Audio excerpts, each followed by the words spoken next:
All right, we got some interesting news and things that was said today. Caitlin Clark was on Aerial Power's blog.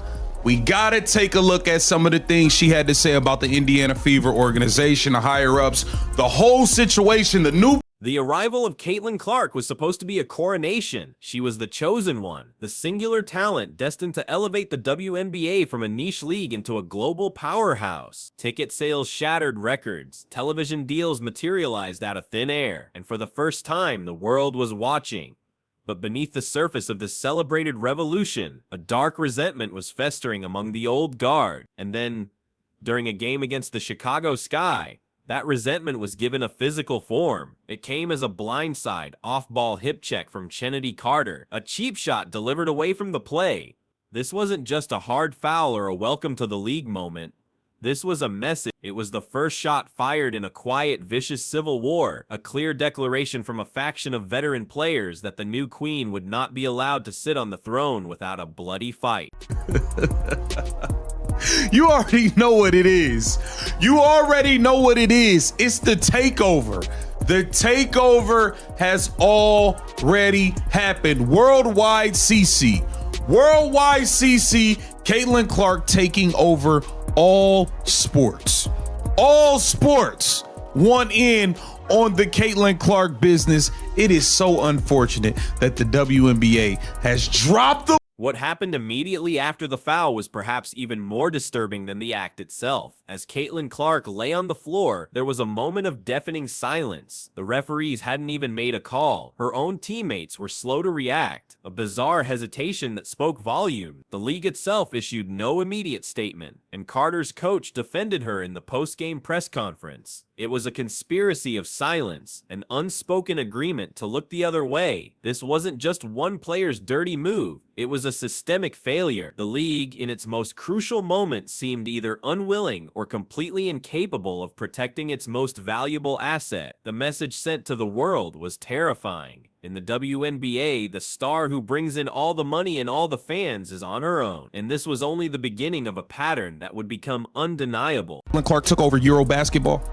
Do y'all know she took over Euro basketball? I'm going to show you how all the people in Europe at Eurobasket are wearing all Caitlin Clark jerseys and merch. Look at this. In one tweet, her tweeting, "Come on, Cubbies." You had Major League Baseball posting it. You had FanDuel Sportsbook posting it. Yahoo Sports. Every league has been accepting of the CC train except the WNBA has fought it tooth and nail. Everybody else has no.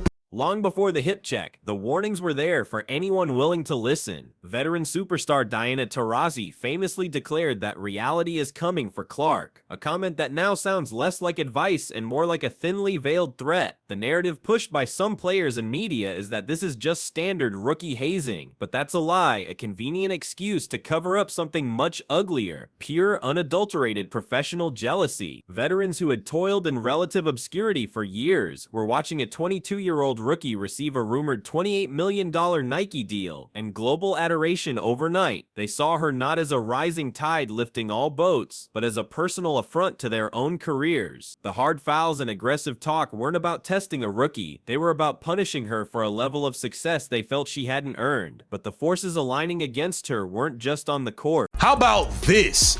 How about this? Caitlin Clark jersey spotted in the Greece versus France Eurobasket game.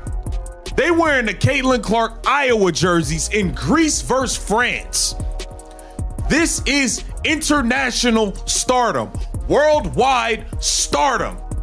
This is that. This is Michael Jordan. This is Mike Jackson. This is Tiger Woods. This is that. As if the internal conflict wasn't enough, an even more sinister force began to take hold. Media personalities and culture war commentators saw an opportunity. They grabbed onto the narrative of the white Midwestern star entering a predominantly black league and twisted it for their own divisive agendas. Suddenly, Caitlin Clark was no longer just a basketball player. She was a symbol in a toxic debate about race, privilege, and identity. Every hard foul was framed as a racial attack. Every bit of praise she received was used as proof of media bias. She was turned into a puppet in a culture war she never wanted to be a part of. a situation that only served to further isolate her from her peers and put an impossible weight on her shoulders. She was being attacked from within the league and weaponized from the outside. Then came the most shocking blow of all, a betrayal from the one organization that should have been her biggest champion.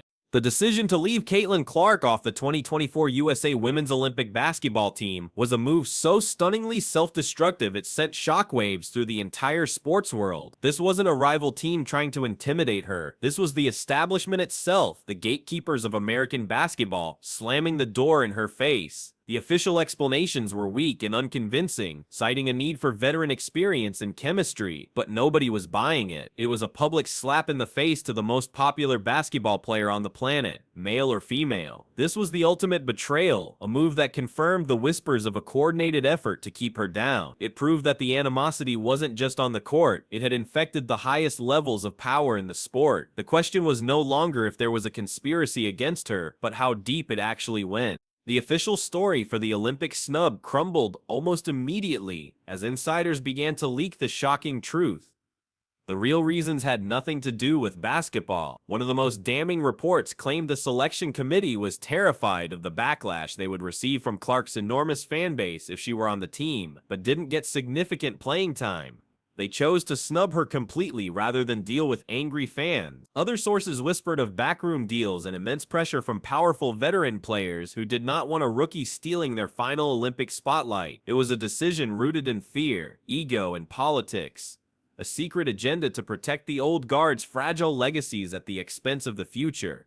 They sacrificed their best chance at record-breaking viewership and global engagement just to appease a handful of players in a closed-door meeting, but the league's astonishing capacity for self-sabotage was about to be put on full display once again. While the Olympic drama unfolded, the WNBA was committing another catastrophic error in judgment, one that put Clark's physical safety at risk. For weeks, as she drew sellout crowds in every city, the league forced her and her team to fly commercial. She was mobbed in airports, a constant security nightmare where any unhinged individual could get within arm's reach of the league's biggest star. The breaking point finally came after a man aggressively confronted and harassed Clark and her teammates in an airport terminal. Only then, after a public relations disaster and immense pressure, did the league finally approve full-time charter flights, a basic necessity the NBA has had for decades. It was a billion-dollar gamble with her life, a reckless decision to save money that exposed an organization completely unprepared for the phenomenon they had. It showed the world they were not protecting their golden goose, they were actively endangering it.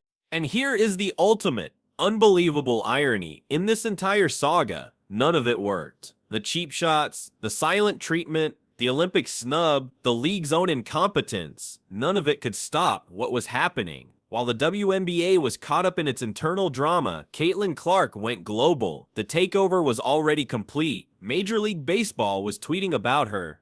FanDuel Sportsbook was running ads with her. Every major sports entity wanted a piece of the CC train. Then the undeniable proof emerged from halfway across the world. During a Eurobasket game in Europe, a game between Greece and France, fans were spotted everywhere wearing Caitlin Clark Iowa jerseys. Her brand had transcended her league, her country, and her sport. She was no longer just a WNBA player. She was an international icon. The very people who fought her rise had inadvertently made her a martyr, a symbol of perseverance that resonated with millions. The war against Caitlin Clark has catastrophically backfired. Every attempt to diminish her has only made her bigger. Every foul made her more sympathetic. Every snub made her a more compelling underdog. The league and its resentful old guard tried to force her to conform to their world, but they failed to realize that she was creating a new one all on her own. She has reached the point of no return. She is no longer just a star player in the WNBA. She is a global brand, a media empire, and a cultural movement. The league needs her for its very survival, but the terrifying question they must now ask themselves is this: after all the betrayals and all the disrespect, does she still need them? They tried to put her in a box, and in doing so, they accidentally unleashed a force far more powerful than they could ever hope to control.